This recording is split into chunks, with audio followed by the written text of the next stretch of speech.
Namaste. Yes, I am making these videos one right after another, and I'll post them this way, but I just wanted to do that for the ability to pick and choose amongst the thought seeds that you wish to pay attention to. So, here's another one for you. How would you like to know a simple method by which you can find your purpose for being on the planet? I can't tell you what your purpose is. Only you can do that. By the way, if you've heard these thought seeds in person, I'm a street performer, so I have repeated these thought seeds thousands of times. That doesn't take away or detract from the truthfulness of and the relevance of the thought seeds. These are all true. I am very sincere when I give these thought seeds to people because they are a part of my experience. I've learned how to say them quickly and almost verbatim, but I generate the experience within myself to let you know I mean this. This is real stuff. Okay, so going back. Now, to find your purpose for being on the planet. Years and years ago, back when I was about 14, 15 years old, someone asked me, I think this is how it started, implanted memories, you know. A lot was going on then. Someone asked me, if you could leave a sentence on your tombstone, what would it be? I call this the Tombstone Test. I think there is such a thing as in psychology. But the Tombstone Test. Now, you know how on a tombstone, have you ever seen a gravestone, a tombstone? Okay, on a gravestone, it has the name, the two dates, the little dash, which, by the way, represents everything you ever say, think, or do in your life, and usually two words that say something like beloved husband, beloved wife, some jazz like that. Well, imagine 100 years after you die. Somebody's walking along and they see your gravestone lying there. There's nothing on the gravestone to indicate who you were. If you could leave one sentence under 10 words long on your stone that said, this is what this person stood for in life, this is what they were all about, what would your sentence read? Now, I took the test and I took it seriously. And I of course tried out all the jokes, you know, being buried face up or face down so the whole world could kiss my butt and stuff like that. But then I got really serious about it, and because I respected the person that told me, at least this is how my memory brings it forth. And so it took me over 1,000 sentences and 3 weeks to come up with my sentence. I check it about every 10 years to make sure that it's still accurate for how I want to be. But my sentence came up to 9 words long. He made everyone on earth smile for 1 minute. Now, it's an absolutely impossible task, but it led me to twisting balloons for a living. I'm also a fire eater, a juggler, magician, mime, human robot. I teach ballroom and social style dancing. Now, let me get to there though. So, when I was, it kept me out of that, my sentence kept me out of a gang. When I was about 17, I was in LA and a gang invited me to join. And I want to, invited, air quotes there.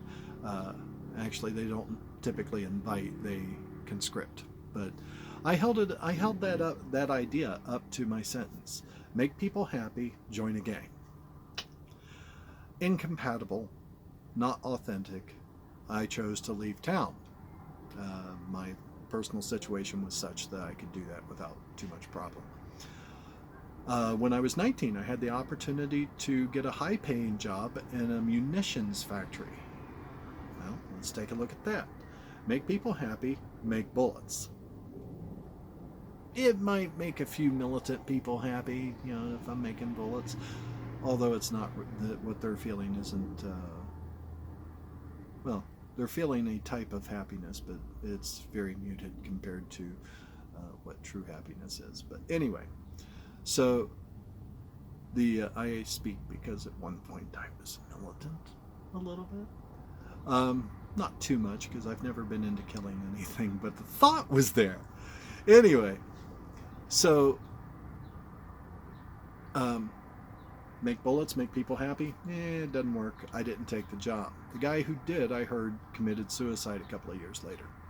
When I was 21, I had the opportunity to become a ballroom and social style dance instructor. Teach dance, make people happy. It's the exact same thing. I've been teaching dance since then. So that's how you use... Now, let's say I have the opportunity to become a waiter or something like that. I call being a waiter as a waiter for me is kind of a neutral job. It's something I can do for a short time to pay bills or something like that, but I can't make a career out of it, because it would just drive me crazy, because it's a neutral job for me. It's what you bring into it. And now my mother, on the other hand, she wanted to be a server, and so she was a server for a very long time, and she would turn down job management positions because, in part, she wanted to be the one handing people their food. She also didn't want the responsibility, but she wanted to be the one handing people their food. And so for her, working as a waitress was part of her life sentence, which I believe is no one ever left my presence hungry.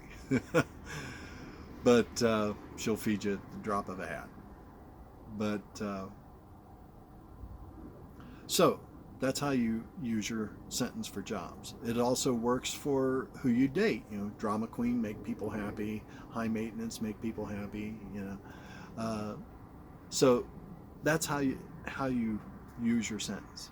If you have two choices, or however many choices, and you hold them up to your sentence, one of the choices will lead more directly to your sentence than the others. Choose that one, and it will lead you to living a very fulfilled and happy life.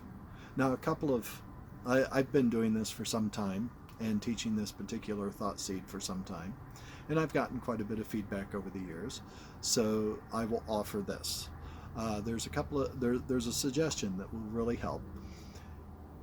If your sentence has something to do with helping unknown people, helping strangers, it will lead to a more happier and fulfilling experience than if it's just you and your family. Now, having just your family in the sentence will lead to a happier and more fulfilling experience than if it's just you in your experience. For instance, he traveled around the world. Well, I hope to do that at some point in my life, but that's not, I couldn't use that as a sentence, because, at least not skillfully, because how do you use that in connection with making decisions and choices? So, think deep, come up with your sentence, try them out for a little while. Then every 10 years, retake the test. My test, I've noticed lately that my sentence is slowly morphing a little bit. But I haven't yet figured out what the new sentence is going to be. But it's guided my life to this point, and my life has been uniquely enjoyable. I hope yours is too. And if it's not yet, I have another seed for you here shortly. Please feel free to leave comments or suggestions, questions down in the comment section, and I'll get to them either through typing it out or making another video. I hope you have a beautiful, beautiful life. Blessings.